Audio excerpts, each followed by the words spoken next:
Tendance première. 10h, 11h30. Bonjour Julien Gilles. Bonjour Cédric. Ravi de vous retrouver, moi qui ne suis pas souvent là le mercredi, pour parler d'une série Killing Eve, 4 saisons de 8 épisodes, d'une série que vous avez aimé ou pas aimé? Une série que j'ai bien aimée. J'ai l'habitude ici de parler plutôt des séries que j'ai appréciées. Je ne vous emmène pas sur des terrains, j'allais dire, tortueux. Non, c'est une série que j'ai bien aimée, qui est assez connue aujourd'hui. Elle a même été diffusée, je vais dire, sur des chaînes tout à fait traditionnelles, concurrentes de celle-ci par exemple, et qu'on retrouve sur Netflix, vous l'avez dit, on peut la retrouver ailleurs. 8 épisodes par saison, on est sur des épisodes de 45 minutes. C'est une série qui a aussi son intérêt parce qu'elle est cornaquée, showrunnée par un personnage important aujourd'hui, une auteure importante dans le monde du cinéma anglo-saxon et des séries. C'est Phoebe Waller-Bridge, qui est connue aussi pour sa série Fleabag, qui est la série précédente. Ici, où Phoebe Waller-Bridge creuse un sillon qui est le sien depuis sa première série Crashing en 2017. C'est celui du désir qui confine à l'obsession, du désir féminin. Elle va aussi évoquer dans cette série Killing Eve la place de l'inné, de l'acquis. Elle va questionner à travers ce personnage de Villanelle, qui est donc une tueuse sanguinaire, un peu aussi cette place de qu'est-ce qu'on attend finalement de la féminité aujourd'hui. Je vais rapidement pitcher l'histoire. C'est conclusif, 4 saisons, c'est terminé depuis 2022, il n'y aura pas de suite.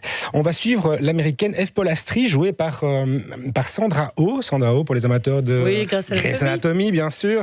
Je précise que l'autre actrice en face est Jodie Comer, qui a été révélée par la série, que depuis on a retrouvé dans des films importants comme Le Dernier Duel de Ridley Scott.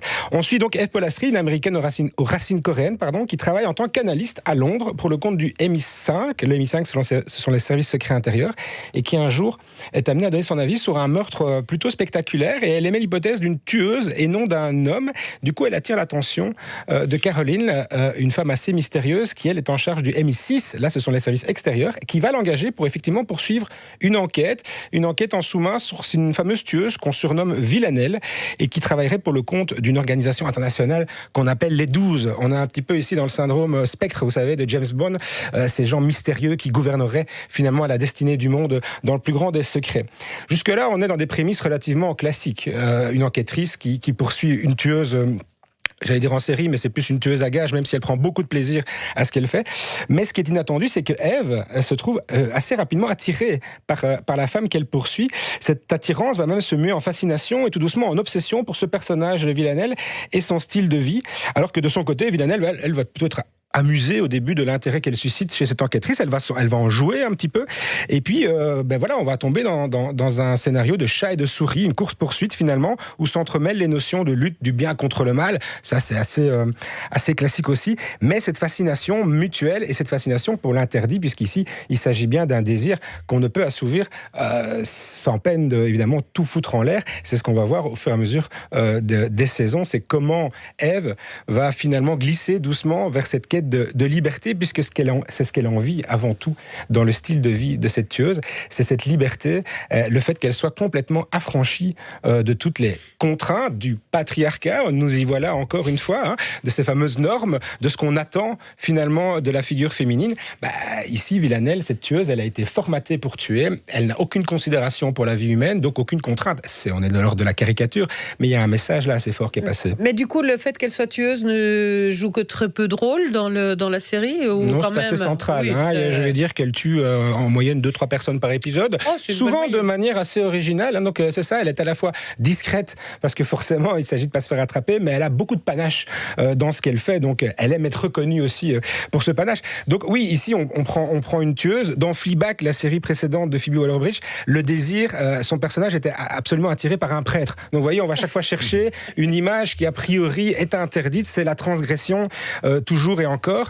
Ici, l'inconnu et la tentation du risque poussent les deux personnages. Au début, on s'intéresse beaucoup à Yves, évidemment, mais pousse finalement les deux personnages à se rapprocher, à finalement tout risquer pour aller gratter, pour aller voir ce qu'il y a de l'autre côté, ce qu'il y a du côté de ce qui est interdit.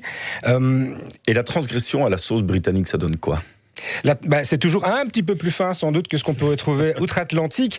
Il y a beaucoup d'humour effectivement dans cette série, un humour noir, on va le dire. Je vous dis, on baigne quand même pas mal dans des scènes, on vire pas dans le gore non plus, mais il y a des scènes assez trash, quelques meurtres à la hache par exemple, des choses de cet acabit, mais sans en montrer trop non plus. Mais donc il y a quand même un humour noir tout à fait décalé. Le personnage d'Yves aussi, on la voit perdre pied au fur et à mesure, donc elle a de plus en plus des réflexions. Elle se retrouve en décalage finalement avec sa vie de tous les jours, parce que elle est à la fois obsédée par ce personnage de Villanelle, mais dans un premier temps, elle tient à rester l'épouse qu'elle est, elle tient à rester aimante, mais finalement c'est impossible parce que dans sa tête, toute la place est prise par l'autre en face. Et donc ça, c'est assez intéressant de voir cette décomposition du personnage de Ève qui était dépositaire finalement de ce rôle de femme. On attend d'elle la protection, elle représente l'État, elle représente la sécurité, et finalement elle va détricoter ça parce qu'elle veut voir à quoi ça ressemble d'être de l'autre côté et de tout transgresser, d'avoir cette liberté de vivre sans remords et sans regret. Et de l'autre côté, Villanelle aussi va poursuivre un parcours. Finalement, elle va se retrouver perturbée par l'arrivée de cette femme dans sa vie aussi. Je vous dis, au début, elle s'en amuse, elle joue même avec Ève Polastri, elle lui laisse des indices, etc.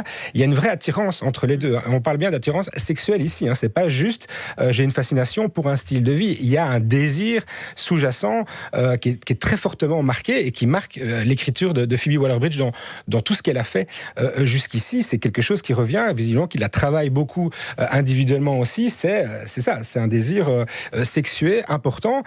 Elle sort de la femme de l'image et de la mère de l'épouse. Tout à fait. Également. Ça, c'est très important dans tout son travail. C'est très important. Il y a un troisième personnage féminin, parce que les hommes sont que des victimes. Dans cette série, qu'on soit bien clair, tous les personnages principaux sont des femmes, et à juste titre, et c'est le message aussi qui est passé, bien sûr. C'est un troisième personnage qui est Caroline, qui est plus âgée, qui est un enfant des années 60-70, et qui, elle, a dû jouer avec les hommes toute sa vie, mais elle était aussi une épouse et une mère de famille. Ce qui n'est pas le cas des deux personnages. Villanelle, bien sûr, on comprend pourquoi. Elle est seule, indépendante, elle bouffe la vie, elle enchaîne les aventures de tous bords d'ailleurs, elle a une sexualité très fluide. Et Ève, on ne sait pas trop, on comprend que c'est un remariage, il n'y a pas d'enfant dans l'équation, donc on est affranchi. C'est dans ça aussi qu'on n'est pas dans un récit où il y aurait une mère qui devrait défendre, par exemple, son enfant de la menace d'une tueuse. Non, ici, à la limite, elle va se trouver à défendre son mari qui va se retrouver quelque part entre le marteau et l'enclume et qui va être un peu menacé, même carrément menacé, mais elle le fait presque plus contrainte que volontairement.